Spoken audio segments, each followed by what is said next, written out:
Hi good evening everyone, welcome to Garima जैप channel. कैसे हैं आप सब? आई होप आप लोग बहुत ज्यादा अच्छे होंगे।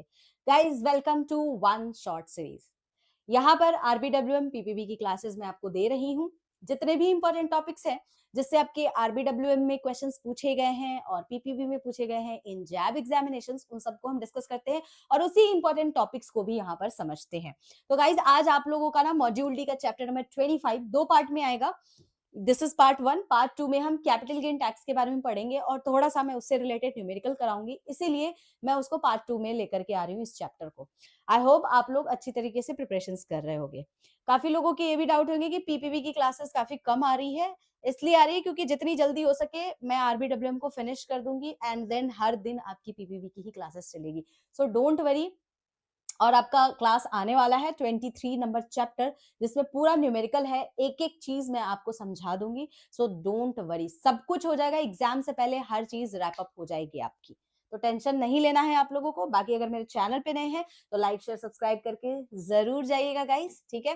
किन के लिए फ्रूटफुल है? जैब और डीबीएफ, जो भी आप लोग एग्जाम्स दे रहे हो, जो भी स्टूडेंट्स हैं जो जैब डीबीएफ दे रहे हैं, आप दोनों के लिए फ्रूटफुल है। प्लेलिस्ट बना हुआ है, जाकर के आप लोग देखेंगे।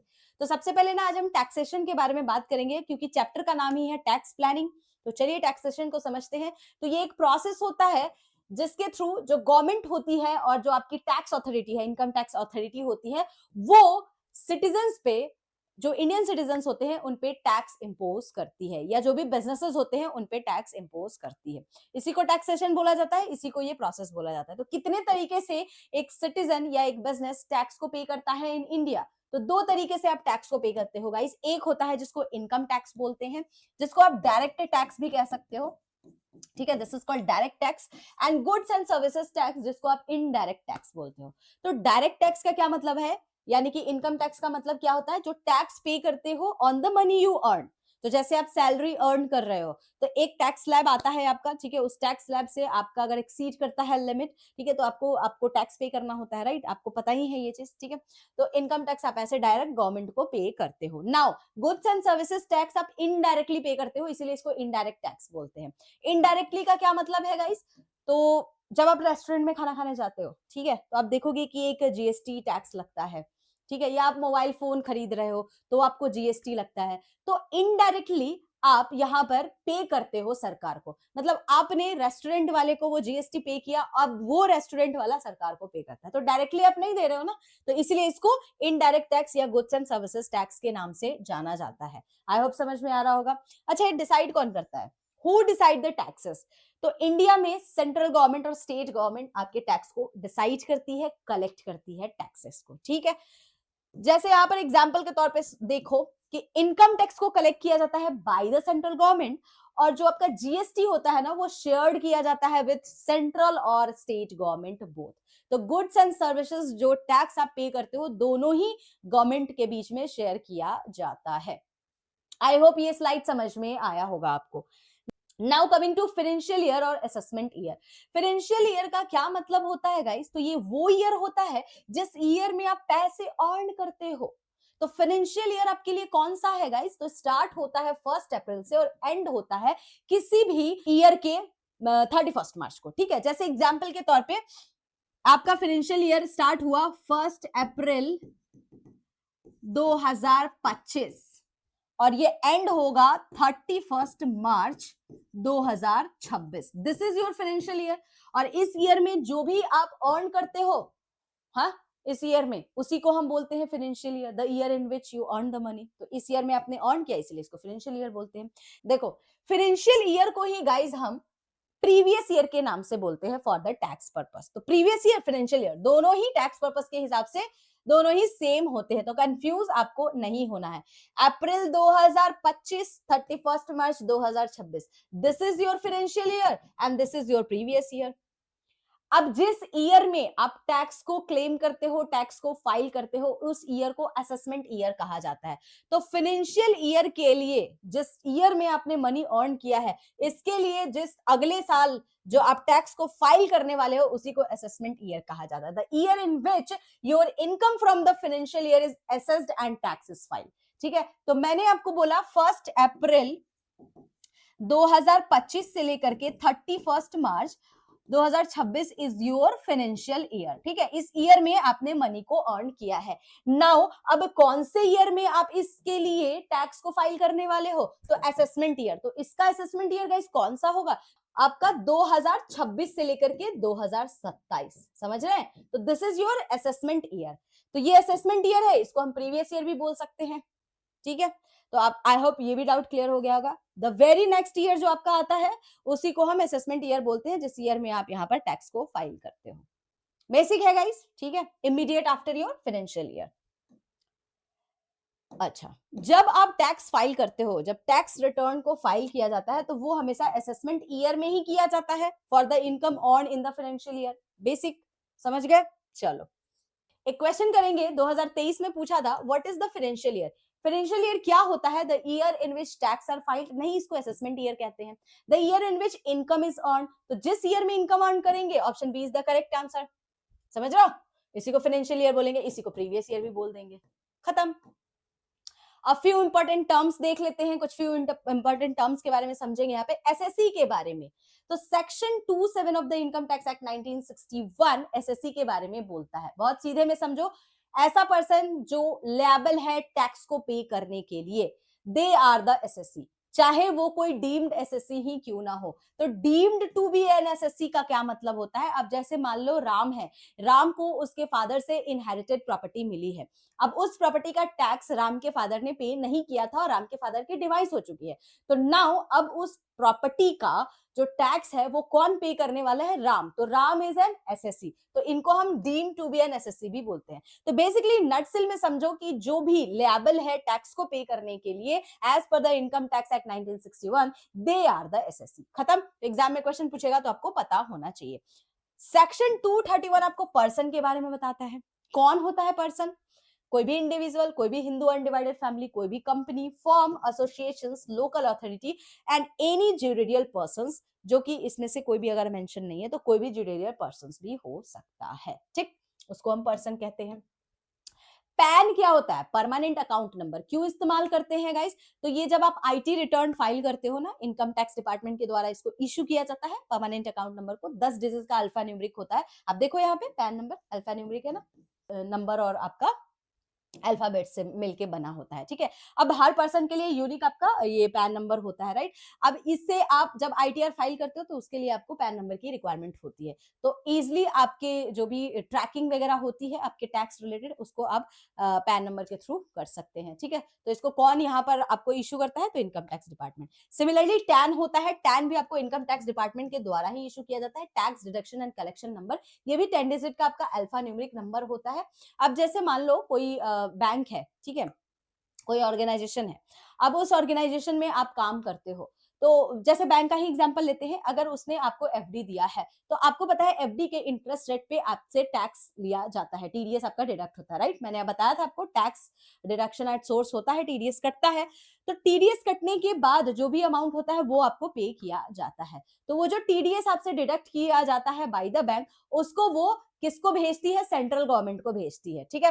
अब यहाँ पर जैसे सेंट्रल गवर्नमेंट को जाता है, आप as a deductee, you are a deductee, तो आपके क्योंकि आपके पैसे कटे हैं, तो इस केस में आप चाहो तो उस टीडीएस को क्लेम भी कर सकते हो अगर आप टैक्स स्लैब के अंदर में नहीं आते हो तो। इसके लिए आपको फॉर्म 26A और टीडीएस सर्टिफिकेट, जिसको हम फॉर्म 16A बोलते हैं, वो आप यहाँ पर लेकर के जाओगे, सबमिट करोगे, ठीक है। तो थ्रू आप यहाँ से कर सकते हो। तो टीडीएस के लिए कौन कौन से फॉर्म की रिक्वायरमेंट होती है गाइस, तो दोनों में से कोई भी फॉर्म बैंक आपको प्रोवाइड करती है, ठीक है। अब उसमें आपके पूरे डिटेल्स होते हैं, आपके नाम होते हैं कि कितना अमाउंट कटा है, क्यों कटा है, क्या लिया था आपने जिसकी वजह से अमाउंट को कटा है, ठीक है। तो जब बैंक आपका टीडीएस डिडक्ट करती है, ठीक है, तो उनके पास एक टैन नंबर जरूर होना चाहिए, तभी तो वो आपका टीडीएस कटेगी, ठीक है। तो जो भी लेबल होते हैं टीडीएस डिडक्ट करने के लिए, उनको टैन नंबर की रिक्वायरमेंट होती है। जैसे कोई बैंक हो सकता है, कोई कंपनी हो सकती है जो अपने एम्प्लॉय का टीडीएस काटती है, ठीक है। तो उसके लिए आपके इनकम टैक्स डिपार्टमेंट आपको टैन नंबर प्रोवाइड करती है, tax deduction and collection number. तो ये किसके द्वारा नीडेड होता है, एनीवन हु डिडक्ट्स द टीडीएस, उनको टैन नंबर की रिक्वायरमेंट होती है। आई होप समझ में आया होगा। चलिए, who is called an SSC under the income tax act 1961, मैंने बताया कोई भी पर्सन जो लेबल है टैक्स को पे करने के लिए और उस whose income is assessed under the act. उसी को हम एसएससी बोलेंगे। तो option C is the correct answer of this question guys. ठीक है, PAN is required mainly for filing the income tax return. तो आईटीआर रिटर्न जब हमें फाइल करना होता है तो उसके लिए हमको पैन की रिक्वायरमेंट होती है। अच्छा, पैन किसके द्वारा गाइस, कौन है यहां पर जो इसको इशू करता है? तो इनकम टैक्स डिपार्टमेंट। ये भी आप लोग याद रखिएगा।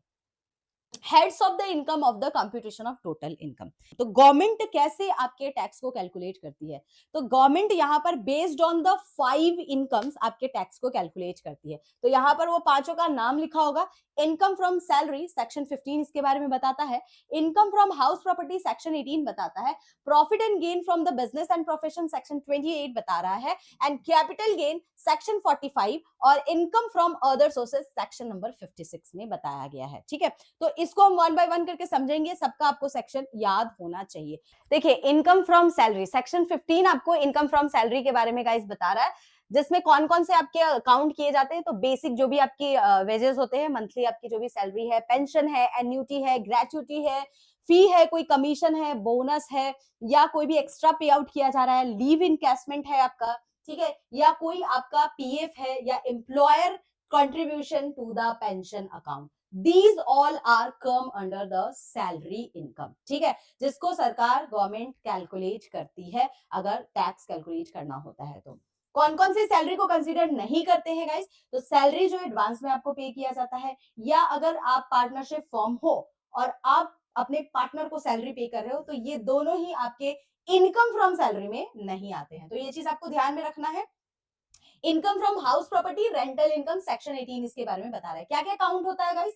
तो जैसे मान लो आपने कोई प्रॉपर्टी खरीदी है, कॉमर्शियल प्रॉपर्टी है, रेंट पे लगाया है, तो रेंट से आपको जो भी अर्निंग आ रही है उस पर आपको टैक्स, उस प्रॉपर्टी पे आप टैक्स को पे करते हो। या कोई ऐसा प्रॉपर्टी है जो वैकेंट है लेकिन बट कुड बी रेंटेड, तो कुड बी रेंटेड है तो गवर्नमेंट इसको बोलती है कि इट इज टैक्सेबल, तो इस पे भी आपको टैक्स लगेगा। अगर आप रह रहे हो, रेसिडेंशियल प्रॉपर्टी है, तो इस पे आपको कोई भी टैक्स नहीं लगता है। स्पेशल केसेस क्या है यहाँ पे? Exemptions for the business use. देखो, अगर आपके कुछ भी पार्ट है प्रॉपर्टी के जिसका आप इस्तेमाल कर रहे हो बिजनेस या प्रोफेशन पर्पस के लिए, लेकिन आप पहले से ही अपने बिजनेस पे जो भी आप ऑन कर रहे हो उस पे आप टैक्स पे कर रहे हो, तो अलग से प्रॉपर्टी पे, उस प्रॉपर्टी को अगर आप खरीद रहे हो और उस पे बिजनेस कर रहे हो, तो आप एक ही चीज पे करो। जरूरी नहीं है कि आपको प्रॉपर्टी पे भी अलग से टैक्स को पे करना है। तो सरकार कहती है दोनों में से किसी एक पे। ऐसा ना हो कि एक ही बंदा दो दो बार टैक्स को पे कर रहा है। ठीक है, तो ये चीज है एक्सेप्शनल है। Profit and gain of the business और प्रोफेशन की बात की गई है। यहाँ पर क्या क्या काउंट होता है as a profit and gain? तो अगर आपको प्रॉफिट हो रहा है किसी भी बिजनेस से, आप शॉप को रन कर रहे हो, रेस्टोरेंट चला रहे हो, कंसल्टेंसी है आपका, या इनकम फ्रॉम प्रोफेशंस, डॉक्टर हो, लॉयर हो, इंजीनियर हो, तो वहां से इनकम आ रही है, तो उस केस में भी ये आपका कैसा होने वाला है? आपका profit and gain of the business और प्रोफेशन होने वाला है। अब यहाँ पे आएगा पार्टनरशिप को जो आप सैलरी देते हो, पार्टनरशिप फॉर्म हो, पार्टनर को सैलरी, बोनस, इंटरेस्ट कुछ भी दे रहे हो, तो वो भी आपका इसी सेक्शन में आता है। ठीक है, these all are taxable. Now coming to capital gain, section 45 कहता है कि जो भी कैपिटल गेन पे आप अर्न करते हो, जैसे आपने अपनी लैंड या प्रॉपर्टी को बेचा, उस पे आपको जो भी प्रॉफिट अर्न हुआ है उस पे आपको सरकार को टैक्स देना है। तो इट इज टैक्सेबल टू। दो तरीके के आपके कैपिटल गेन होते हैं गाइस, एक शॉर्ट टर्म है, एक लॉन्ग टर्म है। शॉर्ट टर्म में अगर प्रॉपर्टी को 2 साल से कम टाइम पीरियड के लिए हेल्ड करके रखे हो और उसके बाद उसको सेल करते हो, तो उसको शॉर्ट टर्म कैपिटल बोलते हैं। एंड लॉन्ग टर्म कैपिटल में 2 साल से ऊपर तक अगर आपने प्रॉपर्टी को होल्ड करके रखा है, तो उसको हम लॉन्ग टर्म कैपिटल गेन कहते हैं। अच्छा, स्पेशल केसेस जो होते हैं ना, जैसे नेचुरल कैलामिटीज वगैरह होते हैं, तो कैपिटल गेन के केस में ना सेक्शन नंबर 45 कह रहा है आपसे कि वो भी टैक्सेबल होता है। क्यों? क्योंकि जैसे मान लो साइक्लोन आया, फ्लड आया, आपकी प्रॉपर्टी डैमेज हो गई, तो आपको इंश्योरेंस कंपनी कॉम्पनसेट तो करती है ना, तो वो जो कॉम्पनसेशन हो रहा है तो उस पे आपको टैक्स पे करना होता है। यही चीज आपको यहाँ पे लिखी हुई है, इसको आप ध्यान से पढ़िएगा। चलिए, income from other sources section 56 इसके बारे में बोल रहा है। तो कौन कौन सी सैलरी काउंट होगी? जो भी इंटरेस्ट एफडी वगैरह पे आपको बैंक टीडीएस कटती है ना, इंटरेस्ट काटती है, चलो इंटरेस्ट देती है सॉरी, तो उस इंटरेस्ट पे आपको टैक्स लगता है। कोई डिविडेंड है, कोई गवर्नमेंट बॉन्ड है उसमें इन्वेस्टमेंट किया तो उसके इनकम पे, कोई रॉयल्टी इनकम है, या कोई लॉटरी विन कर रहे हो, गेम शो जीत रहे हो, या कोई गिफ्ट है, और अगर गिफ्ट में आप कैश अमाउंट को रिसीव कर रहे हो, अमाउंट है 50,000 से ऊपर, ठीक है, और नॉन रिलेटिव आपका दे रहा है, तो वो भी आपका टैक्सेबल है। ध्यान में रखना है आपको। तो एक क्वेश्चन करेंगे मई 2025 का, as per the income tax act gift received from a non relative are exempt up to, कितना है? 50,000। Option B is the correct answer. अच्छा, अभी हमने बात की सिर्फ टैक्स की बात करें कि हम सरकार को सिर्फ टैक्स दे रहे हैं। क्या हम टैक्स बचा सकते हैं? तो बिल्कुल हम टैक्स भी बचा सकते हैं। कैसे बचाएँगे? उसी के बारे में कहाँ-कहाँ इन्वेस्ट करके हम टैक्स को बचा सकते हैं। तो देखिए, as per the income tax act 1961 section 80 सी के तहत आप 1.5 लाख रुपए तक ईयरली टैक्स को सेव कर सकते हो। तो ये कौन-कौन से स्कीम्स है जिसमें आप पैसे को इन्वेस्ट करके मनी को सेव कर सकते हो 1.5 लाख तक? पीपीएफ है, यूलिप है, टैक्स सेविंग एफडी है, एम्प्लॉय प्रोविडेंट फंड है, एनएससी है आपका, ईएलएसएस स्कीम है, post office tax saving scheme, life insurance है प्रीमियम, सुकन्या समृद्धि योजना, प्रधानमंत्री व्यय वंदना योजना और सीनियर सिटीजन सेविंग स्कीम्स है। तो इन सब में इसमें से अगर ऐसा नहीं है कि हर में एक-एक में इन्वेस्ट करोगे तो हर में आपको 1.5 लाख का आपको टैक्स सेव होने वाला है, नहीं। इनमें से आप अगर एक में करो तो भी 1.5 लाख बचा सकते हो, मल्टीपल में कर रहे हो तो सबको मिला करके ईयरली 1.5 लाख तक आप यहाँ पर टैक्स को बचा सकते हो, ठीक है? चाहे वो पीपीएफ हो, यूलिप दो को दोनों में ही अगर आप इन्वेस्टमेंट कर रहे हो तो साल में 1.5 लाख आप यहाँ पे टैक्स को क्लेम कर सकते हो, उससे ज्यादा नहीं, ठीक है? सेक्शन 80 डी आपको मेडिकल इंश्योरेंस प्रीमियम के बारे में बताता है। तो सेक्शन 80 डी के तहत जो भी आपका मेडिकल इंश्योरेंस का प्रीमियम वगैरह होता है ना, उसमें आप टैक्स को बचा सकते हो, क्लेम कर सकते हो अप टू 25,000 अगर सेल्फ स्पाउस एंड चिल्ड्रन के लिए है तो। एडिशनल 25,000 आप यहाँ पर बचा सकते हो अगर आपके पेरेंट्स की जो उम्र है 60 साल से ऊपर है। And up to 50,000 for the senior citizen person. तो आपको याद रखना है सेक्शन 80 डी के तहत कौन से प्रीमियर का आप टैक्स यहाँ पर बचा सकते हो और कितना अमाउंट, ठीक है? सेक्शन 24 में होम लोन का जो भी इंटरेस्ट वगैरह डिडक्शन होता है ना, तो अप टू 2 लाख तक आप यहाँ पर जो भी इंटरेस्ट पे कर रहे हो उसको आप क्लेम कर सकते हो, ठीक है? और सेक्शन 80 डबल ई के तहत एडिशनल 50,000 बियॉन्ड योर सेक्शन 24 यानी कि बियॉन्ड 2 लाख आप यहाँ पर जो है टैक्स को क्लेम कर सकते हो, टैक्स को अपने बचा सकते हो। लेकिन ये किसके लिए होता है? Section 80 double E if you are a first time home buyer. इससे पहले आपने नहीं लिया, फर्स्ट टाइम ले रहे हो तो एडिशनल वाला आपको ये बेनिफिट प्रोवाइड किया जाता है। सेक्शन 80 के तहत एजुकेशन लोन पे जो भी आप इंटरेस्ट वगैरह देते हो उन सबको फुल इंटरेस्ट को आप क्लेम कर सकते हो एज पर द सेक्शन 80 ई। तो आपको तीनों ही याद रखने हैं गाइस। एक क्वेश्चन करेंगे, which section of the income tax act provide deduction for the medical insurance premium? Medical insurance premium की बात कर रहा है section 80 C, 80 D, 80 E and 24। तो करेक्ट आंसर क्या होगा गाइस? देखो, सेक्शन 80 सी के तहत ईयरली आप 1.5 लाख बचा सकते हो, टैक्स सेव कर सकते हो, ठीक है? सेक्शन 80 ई कहता है कि एजुकेशन लोन पे जो भी आप यहाँ पर इंटरेस्ट दे रहे हो फुल इंटरेस्ट को यहाँ पर बचा सकते हो। सेक्शन 24 कहता है कि जो भी होम लोन पे आप इंटरेस्ट पे कर रहे हो अप टू 2 लाख उसको भी बचा सकते हो।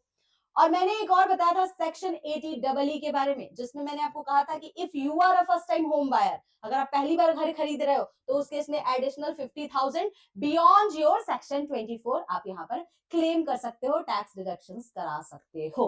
नाउ क्वेश्चन पूछा था मेडिकल इंश्योरेंस के लिए, तो section 80 D is the correct answer of this question. और सेक्शन 80 डी के तहत अगर स्पाउस है, सेल्फ हो और चिल्ड्रन हो तो अप टू 25,000 तक आप यहाँ पे क्लेम कर सकते हो। समझ में आ रहा है? तो ये आपका option B is the correct answer. तो गाइस ये था आपका टॉपिक। आई होप आप लोगों को समझ में आया होगा।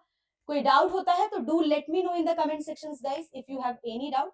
इसके अलावा मैं आपको बता दूं कि आप लोगों के पेड बैचेस चल रहे हैं, किन्हीं को लेना है तो आप ले सकते हैं। 50% आपके सिलेबस कवर हो चुके हैं इन पेड बैचेस। ये रहा नंबर, आप एनरोल भी कर सकते हैं। 24/7 आपको वीडियो का एक्सेस है, ठीक है? तो 24/7 आप प्रीवियस जितने भी मैंने क्लासेस लिए उसकी एक्सेस आपको मिल जाएगी। गूगल लिंक का फॉर्म है, आप यहाँ से इनरोल भी कर सकते हैं। कोई डाउट होगा दिए हुए नंबर पे आप कॉल कर सकते हैं। आपको पता ही है कि मैंने पीपीबी एंड आरबीडब्ल्यूएम की अलग-अलग क्लासेस भी लगाई है, तो अगर आपको चाहिए तो आप ले सकते हो, जल्दी ले लें, अगर डिटेल में आपको सारे टॉपिक्स को पढ़ना है तो। नए हैं चैनल पे, पुराने हैं अभी तक लाइक शेयर सब्सक्राइब नहीं कर रहे हैं, चैनल को शेयर नहीं कर रहे हैं तो क्या कर रहे हैं? जल्दी से शेयर कीजिए। टेलीग्राम से जुड़ जाइए, सारे पीडीएफ वहीं पे मिलते हैं। फेसबुक, इंस्टाग्राम या व्हाट्सएप आप कहीं से भी मुझसे कनेक्ट कर सकते हैं गाइस। एनी टाइम एनीवेयर कहीं से भी आप मुझसे कांटेक्ट करो। एग्जाम रिलेटेड कोई डाउट है डू लेट मी नो। समझ में नहीं आ रहा है topic do let me know. कोई भी इश्यूज आ रहा है आप मुझे बताइए। मोस्ट ऑफ द टॉपिक्स आपके कवर हो गए हैं।